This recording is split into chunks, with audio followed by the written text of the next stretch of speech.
have one of the quotes from your book that I wrote down that I really really liked. It was by Tim Wu, and Okay. it said, "We must act individually and collectively to make our attention our own again, and so reclaim ownership of the very experience of living."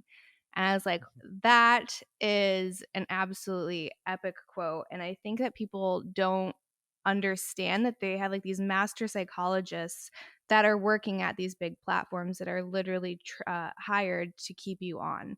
And Yeah, they're it's there a to point. manipulate you, and yeah, totally. They're there to keep you on there longer. They're there to Mhm, because the longer you stay, the more money they make. That's their mhm, business model.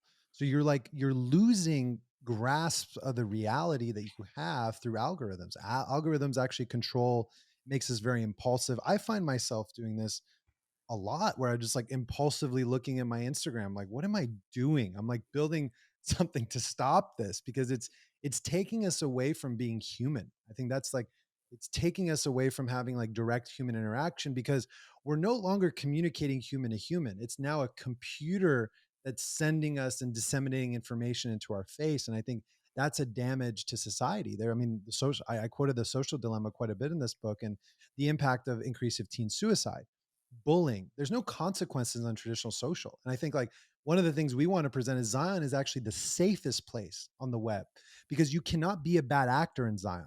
Illegal is mhm. illegal. Illegal content will never be allowed. It will always be banned. Illegal is illegal.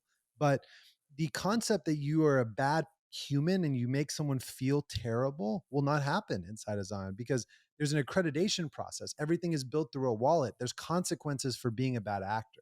And so I Mhm. think those are the hopefulness is that we don't have algorithms keeping you on there manipulating you. Our business model is that the creators and the people that are using will subsidize for it to exist because they want to pay for freedom, they want to pay for sovereignty, they want to pay for that experience. Yeah, and I hope that's the case. I think so many people have kind of been trained and conditioned to access everything for free that it's going to be like a little bit of a jump to get people to pay. But I think um, there's like certain networks, and I'm not sure if you guys are doing the same thing. I think that you had mentioned this, that the community is also getting paid in the participation. Um, Absolutely. yes. Everyone can monetize the network. I think that's the impact of what makes Zion different is everything is an active experience. And we're not using our own currency. I think this is the important thing is there's a lot of people trying to do this stuff and they're making up their own coin or they're making up their own like, oh, this NFT. Like, no, we're not making up our own shit. It's just that we're using Bitcoin, the hardest money ever created. We're using the Lightning Network. We're using the things that people understand that want to transfer value through these payment rails. That's what we're using. Mhm, and I think that that's probably very wise because you see a lot of these rug pulls and you see a lot of people that are creating these coins that have absolutely no utility, and it's just hurting the movement, period, because then there's all of these bad actors and everyone's like, "Well, if I saw this happen to this guy I know, he invested in, we'll say, Squid Games, and all of a sudden now he doesn't have anything left to his name." We're like, "Well, I'm not gonna go do that. I'm just gonna keep it safe in my USD." Exactly. Mhm. Yeah, so when it comes to the accountability, I think that's, like, a really interesting point with the community because I've been on other platforms, not decentralized, and you would have mods, and it's like the community can get so crazy, especially if you have a very large one, that it's very hard to monitor like that, the level of conversation that's happening. Um, so that makes a ton of sense, is you just have kinda like these mods.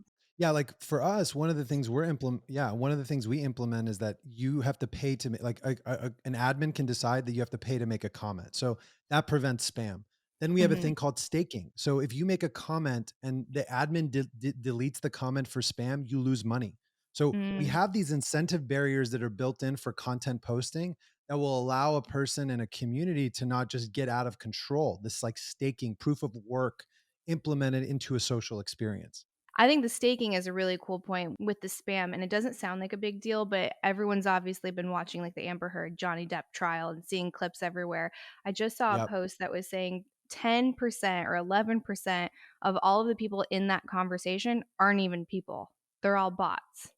And Exactly. like this happens with every charged issue. And it's like, how many times have you got like your entire day was ruined because you got into an argument with someone online and it probably wasn't even a person. Yeah, it's probably a bot and it could be from any country in the world. It's because there's no disincentives.